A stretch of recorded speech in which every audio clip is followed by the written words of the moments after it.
Oiê, eu sou a Débora Vieira. E eu sou a Laura Zago. E esse é o Emoções em Movimento Podcast. Oiê, sejam muito bem-vindos a mais um episódio do Emoções em Movimento Podcast. Hoje a gente vai falar de um tema que, na verdade, nem esse é o nosso tema principal, né? A gente decidiu mudar em decorrência do que está acontecendo neste exato momento no Brasil, né? A gente está gravando no dia 9 de maio e a gente está passando por um momento muito difícil, que são as enchentes no Rio Grande do Sul. E aí eu tava falando pra Débora que parece que eu não consigo pensar em outra coisa só nisso, né? Você liga a TV, tá passando sobre isso, você vai nas redes sociais, é isso, tenta ajudar, mas parece que a gente sempre tá fazendo pouco aqui, né? Eu fico com essa impressão e vendo as coisas que estão acontecendo lá. Foi algo que mexeu bastante com a gente. Sim. Então a gente pensou assim, por que não trazer isso para o nosso universo? Porque a gente viu que surgiram algumas dúvidas aí na internet. Então a gente trouxe um pouquinho e hoje a gente vai falar sobre psicologia, né, na área dos desastres e emergências. Até porque é uma área pouco falada, né, dentro da psicologia, como que o psicólogo atua em situações como essa. Nós planejamos esse episódio justamente por isso, né? Para trazer um pouco de esclarecimento de como a psicologia entra nessas situações e como nós atuamos diante disso. Eu acho que vale ressaltar também que é uma área muito nova. Sim. Dentro da psicologia, né? Então a gente tem lidado cada vez mais com mais desastres, então se faz uma área muito necessária, né? E foi pensado a partir de tudo isso que a gente está vivendo e ainda vai viver, né, com todas essas catástrofes aí que tem para acontecer. Sim. Né? E eu acho que é importante a gente falar que, na verdade, a psicologia no campo dos desastres e emergências, ela se fez necessária a partir da descoberta, né, que pessoas podem manifestar individualmente ou coletivamente alterações psicológicas em decorrência de traumas físicos e ou emocionais, né? Os dois podem acontecer, estão bem ligados, produzidos por esses eventos externos, né? Que acontecem devido aos desastres, às catástrofes e tudo isso. Sim. E eu acho que, de uma forma geral, eu acho que sempre foi algo pouco olhado, né? Por isso que é algo também muito recente, uma atuação muito recente, porque inicialmente o movimento que o nosso país está fazendo é para suprir mais fisicamente essas pessoas, né? Então, enviando apoio de alimentos, de cobertores, é muito mais voltado para suprir essa necessidade, só que antes não se olhava tanto por esse cuidado psicológico, né? De como esse indivíduo estava psicologicamente, como que isso ia afetar ele a curto e a longo prazo, porque é muito claro que a gente olha mais para isso, de onde essa pessoa vai dormir. Então vamos ceder um lugar para ele ficar, vamos ceder um alimento, uma roupa, suprir ali as necessidades básicas, sim, né, do ser humano. E se a gente olha muito para esse contexto que está acontecendo lá no Rio Grande do Sul, a gente vai ver que as pessoas perderam tudo, né? Perderam as suas casas, saíram com roupa do corpo, perderam entes queridos, né? Então é uma visão de futuro totalmente a gente não tem controle, né? Totalmente inesperada. E aí agora? Tudo que eu planejei, até onde eu consegui, até aqui, não vai mais existir, né? Então os desastres, eles têm muito essa relação de mudar o indivíduo e o ambiente em que ele está inserido. Tudo que ele conhecia sobre o mundo e sobre como seria a vida dele não vai mais ser dessa forma. Sim. Né? Então, acho que essa fala, né, de pensar como que psicologicamente afeta, né? Porque não é só ali o acontecimento em si, mas e o depois, né? E como ele vai receber essas notícias, então é super importante também, né? Sim, sim. E eu acho que dentro disso a gente já podia puxar a questão de como que é a atuação nesses cenários.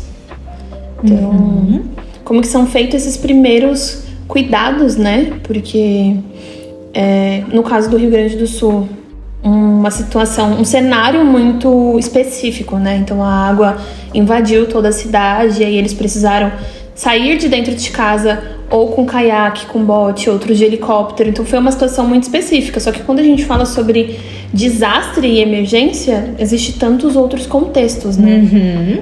Então, como que é feito esse primeiro acolhimento, né? Porque no caso do Rio Grande do Sul, as pessoas precisaram ser salvas primeiro. Então elas foram salvas para depois elas serem cuidadas. E aí eu acho que seria legal a gente olhar para esse cuidado, como que ele é feito. Você quer contar pra gente como que é feito esse cuidado, como que se tem uma ordem? Eu acho que é importante a gente primeiro contextualizar, né? Porque assim, o psicólogo dentro desse cenário, ele não vai fazer uma psicoterapia, né? Então a gente, no primeiro momento de cuidado, a gente não vai perguntar como que foi a história de vida dele, o que ele passou, ou reviver o trauma, né? Naquele primeiro momento de cuidado é importante a gente olhar sempre para as necessidades básicas, né, daquele indivíduo. Então o psicólogo, ele vai ajudar aquele indivíduo a passar pelas situações, né, de grande pressão que está acontecendo naquele momento, reduzindo, né, com o uso de algumas intervenções e com esse olhar do psicólogo, esse olhar para as necessidades, esse olhar para passar informações, né? A gente também vai desenvolver ali algumas estratégias adaptativas, né? Porque agora ele fala de um contexto em que tudo mudou, né? Então é importante a gente sempre ter isso em mente, que o psicólogo naquele primeiro momento ele não vai fazer uma psicoterapia, muito menos forçar alguém a falar sobre o que aconteceu. A gente pode inclusive intensificar esse trauma, né? Se a gente voltar na história naquele momento, isso pode gerar até transtornos futuros. Então é super importante pessoas que tenham qualificação técnica para isso, né? A gente está lidando ali com a dor da forma mais concreta possível. Eu acho que a gente pode colocar, acabou de acontecer. Sim. Né? Então, óbvio que depois tem um acompanhamento, mas neste primeiro momento ali de cuidado é sempre importante a gente pensar, sabe, nisso. Eu acho que é importante também a gente pontuar que nesse momento também o psicólogo, ele ajuda essa pessoa, ele protege essa pessoa contra outros danos, né? Sim. Então ele tá muito ali presente, olha, vamos tirar essas pessoas daqui, eu vou direcionar ela onde tem um lugar seguro, onde tem alimento, onde tem roupa, onde ela pode ser socorrida até por um médico, se for o caso. Então é mais visando esse cuidado, né? Esse acolhimento e esse cuidado inicial de, olha, tá tudo bem? Você tá bem? Como que eu posso te ajudar? Então isso é muito legal, porque se eu não tivesse contato com todo esse material teórico que nós temos, eu ficaria me perguntando como que é feito esse trabalho, como que um psicólogo exerce tudo isso, porque eu acho que a imagem que a maioria das pessoas tem do psicólogo é essa parte mais clínica, né? Mais uma psicoterapia. Então imaginar um psicólogo dentro de uma situação dessa é pegar uma pessoinha, sentar ali no canto e falar, opa, vem cá, vamos sentar, o que tá acontecendo? Só que aí quando a gente para olhar pra tudo isso, enxergar tudo isso, a gente vê que não é dessa forma que ocorre ali, né? Então a gente busca primeiro esse acolhimento e esse cuidado inicial ali. E o legal é que quando a gente fala assim no momento que aconteceu a tragédia, que tá ali acolhendo, a gente fala de trabalhar os primeiros socorros psicológicos, né? Os primeiros cuidados psicológicos. E quando a gente fala isso, desses primeiros cuidados psicológicos, não é só o psicólogo que pode fazer isso, né? Tanto que as pessoas que vão ser voluntárias, elas também têm esse treinamento. Sim. Né? E aí o objetivo disso é proporcionar principalmente segurança. A gente vai trabalhar também ali como ele está se sentindo. A gente vai dar um apoio social, um apoio físico, um apoio emocional, né? Então, se ele precisa de alguma coisa, se ele tá com alguma dor, se ele foi ferido, né? Se ele quer conversar sobre alguma coisa, então esse vai ser o objetivo, né? Sim. E sempre passar a informação. Acho que essa é a parte principal, assim, do que tá acontecendo, porque muitas vezes as pessoas passaram por aquele período, elas chegam, elas ainda estão tentando entender o que tá acontecendo. Então, de explicar mesmo, né? Que se apresentar, perguntar ali, falar sobre quem tem ajudado, quais são os grupos, o que tá acontecendo. Então, acho que são coisas importantes também, né? Sim. E aí a gente pode pensar também que no momento em que acabou de acontecer e você vai lá, se apresenta, né? Como esse psicólogo, como talvez esse voluntário, o que você acha que pode acontecer, assim? Você acha que a pessoa precisa falar com você? Como que você acha que funciona isso? Olha, eu entendo que em meio a todo aquele contexto, algumas pessoas elas não vão querer ou não vão conseguir falar, né? Porque a gente sabe que dentro de situações como essa, cada pessoa ela vai ter uma forma de agir. Cada pessoa vai lidar com aquela situação de uma forma. Então, algumas vão falar sem preocupação nenhuma, só falar, como se fosse pela adrenalina dali do momento, e outras não vão se recusar a falar. E aí o profissional que está conduzindo esses primeiros cuidados, ele não pode forçar ninguém a falar. Então ele tem que aceitar esse processo de se a pessoa quer falar, ok, se não quiser também tá tudo certo. Porque pode inclusive não querer ajuda naquele momento. Exatamente. Né?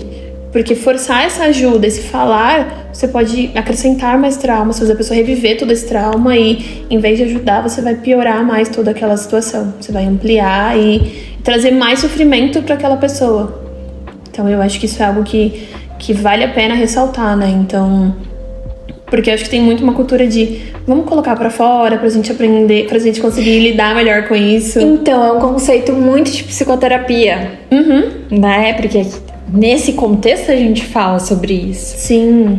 Mas naquele contexto ali de desastres, de catástrofes, enfim, de emergências, não é sobre isso, né? Exatamente. É sobre, principalmente, são pessoas ali que precisam suprir as necessidades básicas dela. Né? Então, água, comida, moradia. Então, são questões primárias, são questões antes ainda, que não é o momento ali de fazer isso, né? Exatamente. E vale recordar que todo esse movimento são os primeiros cuidados. Então, se a gente parar para pensar nos primeiros cuidados que a gente exerce com uma pessoa, por exemplo, que tá engasgado, que tá infartando, é um cuidado mais voltado pra vida, sabe? Tipo, olha, isso daqui é essencial para essa pessoa ficar bem nesse momento. Os danos, o que vai acontecer lá na frente, a gente trata. Então, a gente tá trazendo muito essa questão dos primeiros cuidados. Então, se é os primeiros cuidados, eu não posso forçar uma pessoa que não tá bem a falar. Uma pessoa que infarta, a primeira coisa que você vai fazer é o quê? Levar ela para um pronto-socorro. Então, eu acho que vale a pena a gente olhar para essa situação como isso. Olha, a gente tá socorrendo uma pessoa que acabou de sofrer algo. Então, ainda mais que os primeiros cuidados é voltado para qualquer pessoa, não é para um profissional. Então, olha, esse primeiro cuidado a gente leva para um hospital e lá o médico trata. Então, talvez usando isso que eu acho que é mais fácil para ficar mais lúdico, sabe? Olha, eu vou socorrer essa pessoa e alguém vai cuidar dela. Não cabe a mim, nesse momento, cuidar dela. Eu acho que outra coisa que é muito importante a gente pontuar também dentro disso, que todo profissional que exerce esses primeiros cuidados, ele tem que estar bem, né? Sim. Porque ele vai estar lidando com uma situação que envolve muito sofrimento, que envolve uma tragédia. Então, quanto que essa pessoa precisa estar bem? Porque eu não ajudo o outro se eu não estiver bem. Então, eu acho que isso é muito importante. Essa pessoa tem que estar bem com ela para ela conseguir ajudar o outro. Eu acho que essa questão até é uma das principais, assim, né? Quando a gente pensa em pessoas que estão atuando ali e principalmente profissionais que lidam ali com cuidado, né? Que você precisa estar, né, minimamente ali dentro do possível, você precisa também se cuidar, né? Você também é uma pessoa ali, você também tá vendo coisas ali, então é importante sempre, né, trabalhar assim com a equipe, com os voluntários, com outras pessoas, para dar esse suporte também, né? Sim. E outra coisa que eu acho importante aqui a gente falar também é pra gente tomar um pouco de cuidado, assim, para não patologizar as pessoas que acabaram de passar por momentos difíceis, né? Então, por exemplo, discursos desorganizados. Eles fazem parte do processo. Imagina que a pessoa acabou de passar por uma coisa difícil na vida dela. Ela tá entendendo o que tá acontecendo. Então é esperado que algumas pessoas fiquem com discursos mais desorganizados. Óbvio que a gente precisa acompanhar isso ao longo do tempo para ver a evolução de cada caso, né? Então, as pessoas podem ficar ali com um humor bem mais triste, né? Porque isso também faz parte desse momento que elas estão passando. Então, é importante também a gente, enquanto profissional da saúde, enquanto profissional de saúde mental, ficar com essa anteninha acesa, sabe? Para não patologizar as coisas que estão acontecendo naquele momento, né? Sim. Sim, eu achei muito importante isso que você falou, porque é muito comum a gente, de uma forma geral, enquadrar pessoas dentro desses quadradinhos, né? Tipo, isso daqui são sintomas de um transtorno, então, transtorno X. Então, eu acho que é muito legal ter esse filtro de, vamos levar em consideração todo o ambiente, tudo que tá acontecendo? Então, até porque nessa situação específica, existem muitas pessoas sumidas, né? Que ninguém sabe se elas estão bem, se elas perderam a vida. Então, todo aquele discurso, todo o discurso desconexo, toda aquela sensação de tristeza pode ter muito a ver com tudo isso, com o contexto que aquela pessoa está enfrentando. Então, eu acho que isso que você trouxe é muito legal e muito importante pra gente entender melhor esse indivíduo, né? Tudo que tá acontecendo. Porque eu acho que é exatamente isso, né? A gente tá sensível ao que tá acontecendo ali, né? Naquele momento. E uma coisa que a gente já falou em outros episódios e que é importante é sempre contextualizar isso, né? É um momento muito difícil, então vamos olhar para esse momento. Óbvio que a gente, como profissional da saúde, algumas coisas a gente vai observar ali que a gente precisa investigar mais pra frente ou algo do tipo. Mas que é importante sempre a gente contextualizar, né, as coisas que estão acontecendo. Acho que é importante a gente também falar sobre alguns pontos essenciais, assim, nesse trabalho, né, que é ficar atento, muito atento com o tipo de linguagem que a gente está usando ali naquele momento. Saber se comunicar com a pessoa, tanto na linguagem verbal, então ter um discurso que não é um discurso de julgamento, e sim de acolhimento, né? Então, naquele momento é muito mais se adaptar, e aí a gente pensa assim também, a cultura da pessoa, né? Tudo isso vai importar nesse primeiro momento, nesse primeiro contato, né? Porque ela já passou por tantas coisas tão difíceis que é o que você falou, a gente tem que minimizar os danos. Então a gente precisa tomar muito cuidado com a forma que a gente fala, né? Com o jeito que a gente fala, com o julgamento que a gente tem sobre aquilo, né? Então, pra gente não acabar, sabe, piorando e fazendo mais traumas ali na pessoa também. Sim. Você veio falando e me fez lembrar que todo esse cuidado, ele é composto por um tripé. Então, 3 ações bases que sustentam tudo isso, que é observar, aproximar e escutar. E eu acho que quando a gente entende isso, fica mais fácil para enxergar tudo isso. Então, o observar é muito voltado para essa segurança. Então, nós somos responsáveis por trazer essa segurança para o outro. Então, olha, vou fazer uma triagem para conduzir esse indivíduo para uma OBS, para o serviço social. Então, o observar vem muito disso e vem muito também desse observar. Então, olha, eu vou enxergar esse indivíduo, se ele tá bem, vou enxergar esse discurso, se tá coerente, se não tá, se é por conta de todo o que tá acontecendo ou não. Então, é preservar esse indivíduo. O aproximar é muito voltado para ajudar esse indivíduo a lidar com tudo que está acontecendo ali. Então, também entra dentro desse papel de criar uma ponte entre ele e outras possibilidades, porque como você mesmo trouxe, algumas vezes esse indivíduo ele perdeu tudo. Então tudo que era o alicerce dele já foi. Então eu acho que esse aproximar vem muito disso, sabe? Nós auxiliarmos ele a tomar retomar esse lugar e pensar em novas possibilidades. E aí o terceiro, que é o escutar, é muito voltado para a gente entender também essas necessidades, sabe? De trazer esse indivíduo, olha, qual é a tua necessidade nesse momento? Como que eu posso te ajudar?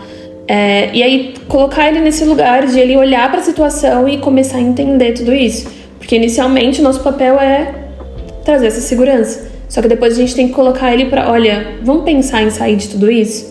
E aí não aconteceu ontem, hoje eu já tô aplicando isso. Não, é um processo que pode levar meses.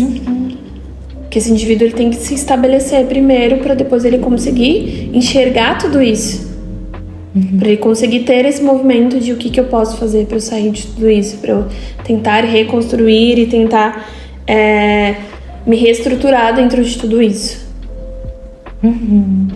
Eu acho muito importante isso que você falou, né? Que acaba sendo até princípios norteadores, assim, dentro desse contexto, assim. Então, é muito importante a gente sempre ali observar, tentar suprir as necessidades básicas, né? O que tá te faltando, o que você precisa nesse momento, né? Esse processo de escuta, de se aproximar também faz todo sentido, assim. Eu acho que é isso que vai constituindo esse trabalho também. E eu acho que trabalhar a autonomia também, né? Dessa pessoa. Então, você vai dar um copo de água? De vez de ir lá levar o copo de água, não, vamos comigo tomar um copo de água, para ele ir retomando, né? Esse contato com a realidade, para ele ir retomando alguma autonomia, né? Para ele se sentir capaz ali dentro daquele contexto também. E talvez ir até entendendo e assimilando tudo o que aconteceu, né? Porque tem esse choque que a pessoa fica, meu Deus, o que aconteceu? E agora? Perdi tudo, não sei o que fazer, não sei o que vai ser de mim, minha vida acabou, não sei como me reestruturar.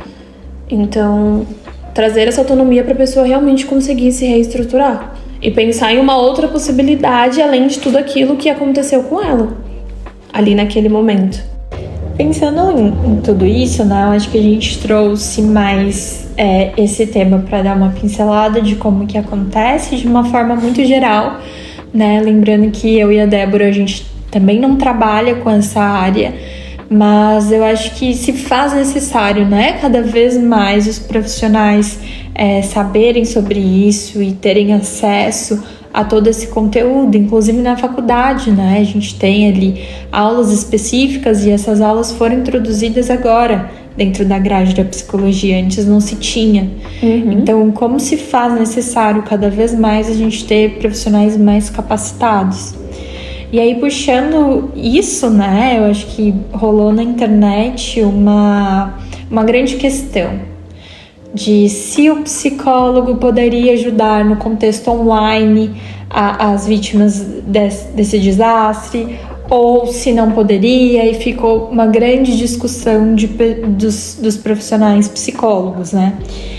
E aí eu trouxe aqui um pouquinho sobre as resoluções para a gente conversar, muito sobre essa discussão também, porque eu acho que é uma discussão importante e que não se tem algo muito certo sobre isso, né? Fica bem aberto sobre tudo isso. Então, na resolução 11 de 2018 do Conselho Federal de Psicologia, eles vedam, né, o atendimento de forma online de psicólogos em grupos de situação de violência ou violação e também em situações de emergência ou desastre. Então, não se podia até então atender online esse tipo de situação.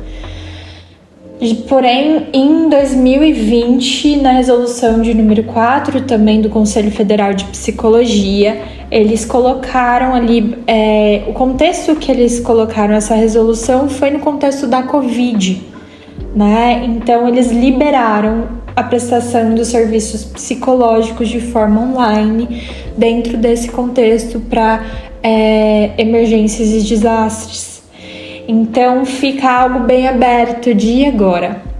Podemos ou não podemos? Foi só naquele contexto ou em todos os contextos?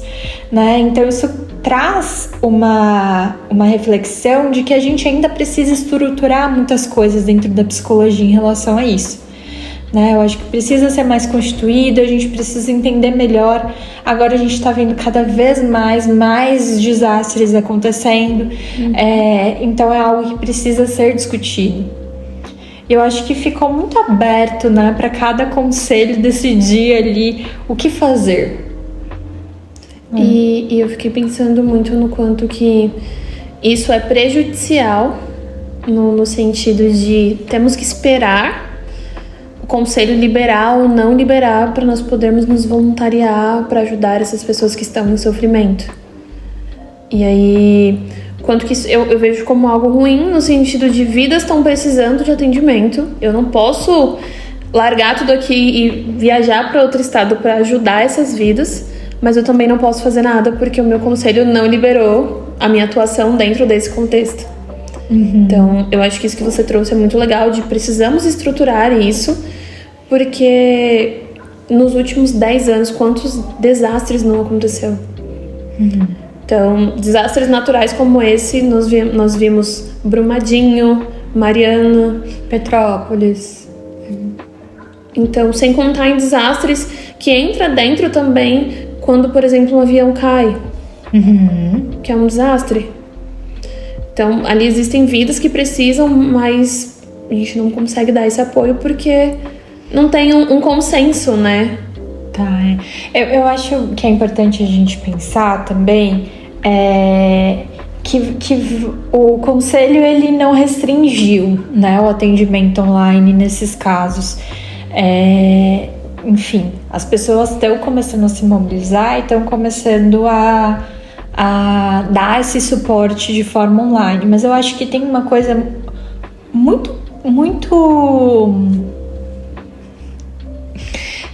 muito essencial assim que a gente precisa pensar sobre o nosso trabalho, sabe? A psicologia ela vem intrinsecamente no lugar de cuidado, né? A gente cuida das pessoas, a gente ajuda as pessoas. Então, eu acho que num contexto como esse, é natural que nós psicólogos, falamos que vamos ajudar ou que queremos tomar a frente de algumas coisas, mas é importante sempre a gente voltar para a nossa realidade. Né? Primeiro porque a gente precisa de qualificação técnica, então não é porque você é psicólogo que você pode atender. Até falando, né, do conselho de... Até falando do código de ética do psicólogo, isso não pode acontecer. Sim. Né? Você precisa ter a qualificação técnica ali, porque você não está lidando com uma coisa simples, né? E outra coisa é que a gente pense no contexto de desastres, de emergências, que a gente precisa ali lidar dentro desse contexto, é importante a gente pensar também de que forma o online conseguiria acessar essas pessoas, sabe? Porque dentro, e até foi uma nota soltada pelo Conselho Regional do Rio Grande do Sul, que falava que eles não iriam vetar, né? As pessoas poderiam atender online, mas que precisariam ter uma qualificação técnica e para priorizar os atendimentos presenciais. Né? Porque se a gente pensa dentro daquele contexto, como que vai ter uma internet ali? Exatamente. Sabe? É um outro tipo de cuidado, né? Então foi o que eles falaram, vamos priorizar os atendimentos presenciais. Então é importante sempre a gente, sabe, voltar um pouquinho para a nossa realidade e pensar nas consequências daquilo que a gente está fazendo, né? Porque eu vi uma mobilização muito grande, mas ao mesmo tempo pessoas que ali não eram qualificadas ou que veio o instinto de ajudar e acabou passando por cima de algumas outras coisas, de alguns outros processos. Então acho que é importante sempre a gente fazer isso, né, dentro da nossa cabeça quando acontece alguma coisa nesse sentido, né? Até onde eu vou realmente conseguir ajudar aquela pessoa, até onde eu vou ser capaz, né? E, enfim, a gente tá ajudando, fazendo doações e falando sobre isso, então acho que também é uma forma da gente pensar em ajudar, né? Sim. Acho que você trouxe isso de uma forma muito legal. E eu acho que sana muitas dúvidas, né? Porque não sei se só nós que somos da área temos esse olhar mais voltado para isso, de olha, como que vamos fazer isso acontecer? Mas eu acho que a forma que você trouxe faz muito sentido, porque a gente tem esse instinto de vou ajudar, eu preciso ajudar, olha o que tá acontecendo. E aí, realmente voltar para esse lugar e falar, eu consigo ajudar nesse momento com uma doação. Então, é a forma que eu consigo ajudar e é isso. Adoraria estar ajudando dentro da minha profissão, mas eu não sou capacitado para isso. Olha, eu não sei se realmente eu vou conseguir ajudar, porque como você trouxe, nesse momento eles não têm energia. Quem dirá a internet. Então não faz muito sentido. Então acho que você trouxe isso de uma forma bem graciosa. E são pontos, né, que a gente vai pensando. Eu acho que é um segmento aí que tem muito para ser discutido e avaliado e pensado, né? E aí eu acho que eu queria só trazer mais uma coisa aqui, que eu acho que é um ponto muito importante quando a gente pensa em desastres, que não tem como a gente não vincular isso a questões políticas, né? Então a gente sabe que vai acontecer desastres, então a gente precisa de governos que tomem medidas para isso. A gente precisa que os governos salvem vidas, poupem vidas. Então, se a gente sabe que vai acontecer, se algo está anunciado há tempos, a gente precisa tomar medidas. Então, a gente como cidadão, na hora que for votar, né, no nosso deputado, no vereador, senador, deputado, já falei deputado, né? Enfim, na hora que a gente for votar nos políticos, é importante a gente ver pautas climáticas. Né? Se a gente voltar um pouquinho nas últimas eleições para presidente, eram pouquíssimos candidatos que tinha ali planos de governo realmente eficazes para as pautas climáticas, né? Então é algo que a gente precisa avaliar, é algo que a gente precisa ver. Não dá simplesmente para a gente ignorar ali tudo que a ciência diz, sabe? Com um discurso de é alarmista, isso não é verdade, sendo que a gente tem dados científicos de que isso vai acontecer. Né? Então a gente tem verba, a gente tem inteligência, a gente tem mão de obra, a gente tem pessoas que estudam sobre isso. Então dá pra gente tomar medidas que vão poupar vidas, né? Sim. Então acho que isso é super importante, a gente começar a prestar atenção muito em quem a gente vota, em quem a gente tá colocando ali, né? Porque não dá simplesmente pra gente ignorar mais essa pauta. Sim, eu super concordo. Ainda mais porque tem acontecido muito. E se você vê todas as vezes que aconteceram, tinham alertas de olha, vai acontecer. E todos foram ignorados.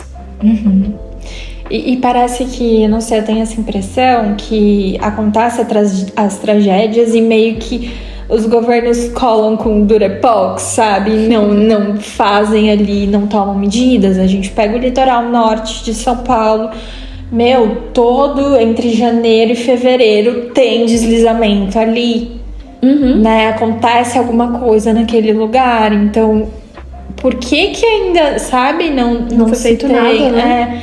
Então acho que é importante a gente sempre olhar para essas coisas, né? Porque a gente tá falando de algo que aconteceu no Rio Grande do Sul, mas acontece no Brasil inteiro. Sim. Né? A gente não tem terremoto, a gente não tem tsunami, a gente não tem esses tipos de desastre, mas a gente tem outras coisas aqui que precisam ser olhadas. Né? Então acho que é super importante a gente começar a dar voz e a colocar pessoas ali que vão representar a gente que falem sobre isso. Sim. Eu acho que também cabe acrescentar aqui que nós temos que ter consciência também de como nós estamos cuidando do nosso planeta, né? Então, de que São Paulo, especificamente, sofre muito com enchente. E aí, a maioria das vezes é bueiro entupido. Como que foi entupido? Poluição. Quem é que polui? Nós. Então, talvez também tenha um pouco de consciência em relação a isso, porque nós aqui da capital de São Paulo não temos uma barragem próxima para acontecer algo do tipo. Eu espero, né? Mas nós sofremos com enchente, então... O cenário do Rio Grande do Sul, eles sofrem muito já, né? Com enchentes e coisas do tipo. Muito... e aí eu nem vou saber trazer muito, mas geograficamente ali é uma região que já sofre, né? Ali toda aquela parte do sul do país.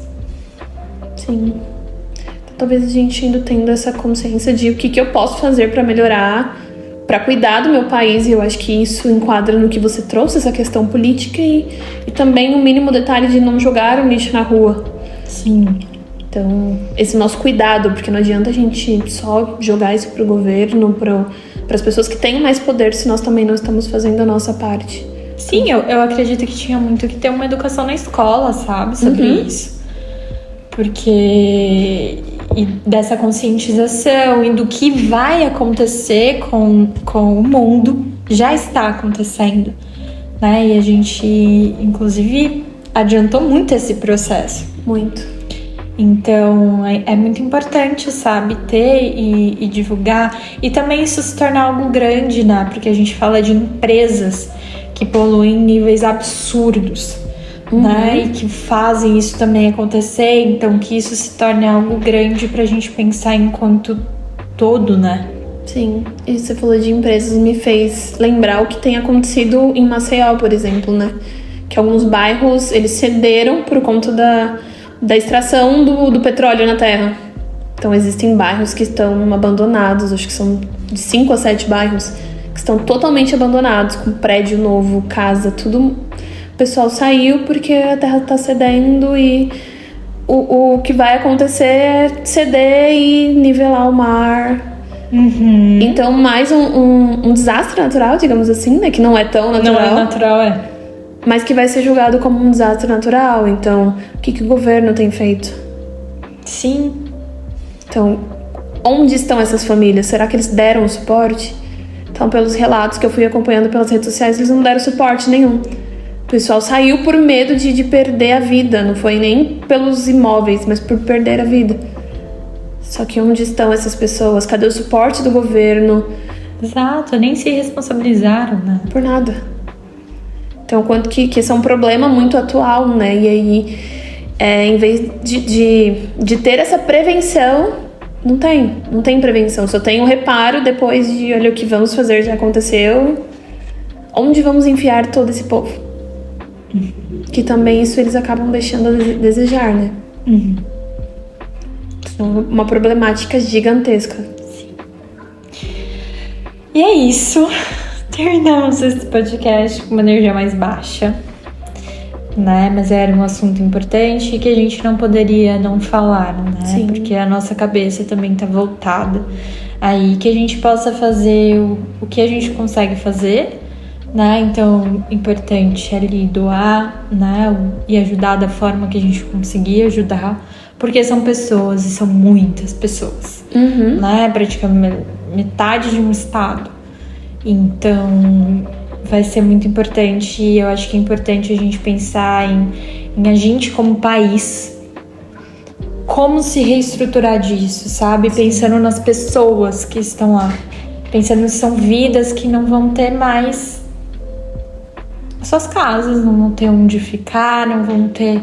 E como que cada vez mais a gente vai ter mais refugiados climáticos, né? Como que esse processo também vai acontecer. Então, são coisas pra gente ir refletindo também. E como isso vai impactar todo o restante, né? Porque se são refugiados, provavelmente vai sobrecarregar um outro estado, um outro bairro, uma outra cidade, e o quanto que isso também tem um impacto. Tem que... é que a gente não sabe, né? Como que vai ser, como que vai ficar, como que vai estar aquele solo, tem muitas questões. Então, mas sempre priorizando, eu acho, essas vidas, que elas são importantes. Sim. Né? Então cabe também a gente, enquanto país, pensar essas questões também, né? Sim.